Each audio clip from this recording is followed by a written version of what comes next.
Hey guys, thank you so much for watching this video. Please give us a call if you guys are looking to improve your credit score, lower your car payment, buy a car, trade in a car.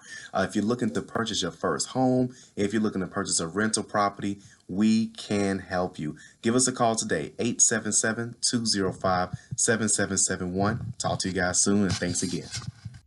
Hello, everyone. This is Calvin Russell, CEO and founder of 850 Club Credit Consultation. Hope everyone's doing well today. Today, we're going to talk about some major news that's happening in the credit industry. As a matter of fact, I heard about the story actually at the end of February, and I should have did a video then, but of course, it got busy in the office, and I said, you know what? I went down my list of things I wanted to go over. And I was like, you know what? I most definitely got to talk about this as soon as possible. So, Maxine Waters, she's a long-term veteran Democrat out of Los Angeles. And long story short, she's been pushing for some type of reform or change in the credit industry, how things are reported mainly.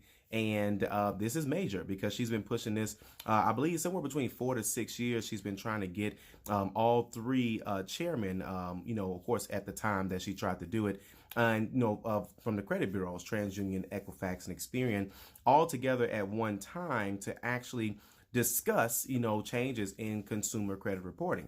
And this is the first time out of those 4 to 6 years that she was actually able to get all three CEOs at the exact same time to go over a proposal. The 199-page billing proposal is now, well, the new bill, I should say, is now proposing a couple different changes. The biggest change being instead of items staying on your credit report for 7 years, they're trying to bring it down to 4 years. This is major.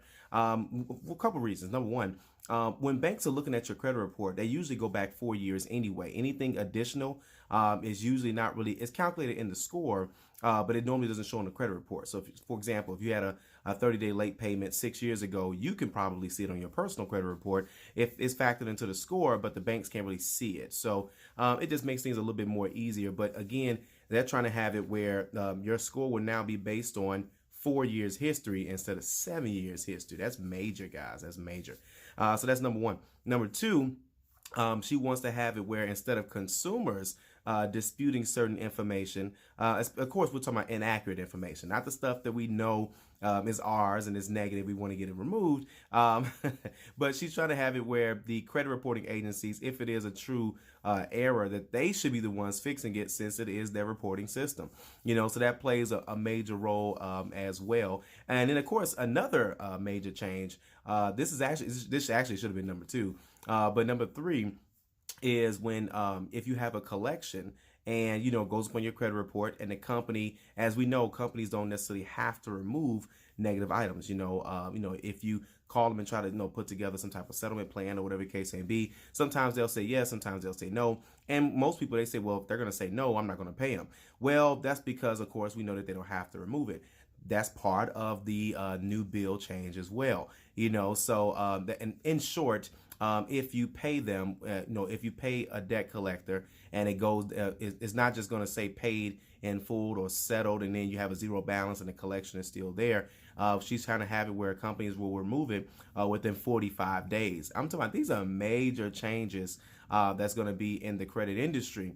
That, along with the Ultra FICO, it's really going to give a lot of people an opportunity to, instead of being in the 300s to 400s and the 500s, it's going to give people an opportunity to improve their scores. Don't get me wrong. There are some people who do not care about their credit. They don't care about paying people, and and then they don't want to be a citizen. They don't want to be an adult about it, and that's just what it is. Again, a credit report, in my opinion, is an adult report card. Okay. And just like your child, they come home with with grades, and that's performance based on what they did in class. And when we're adults, so our credit reports are a reflection of how we handle, borrowing money and then paying it back. And there are some things that are questionable that should or should not be on there. Things like child support and some other things.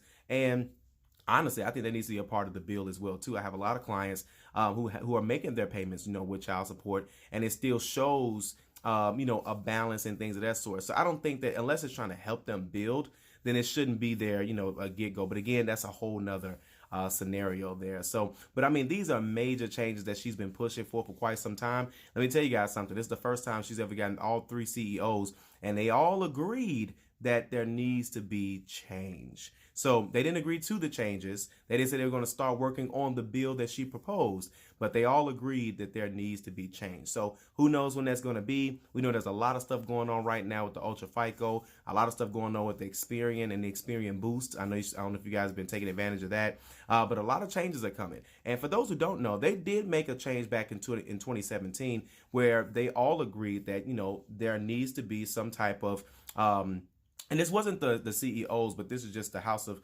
the actual that particular political department, just trying to push more of the financial institutions to start, getting away from Social Security numbers, more going to a soft pull. That's why we're seeing more soft pull, I would say options that's now starting to pop up, whether it be for a personal loan, an auto loan, things of that sort. And so there are changes that are making. It's just taking a little while, but these are major moves, and it does affect all of us. So, but either way, if you like this video, like it, you want to share it, and as always, be sure to subscribe as we have great content on the way. Thank you guys so much. Have a great day.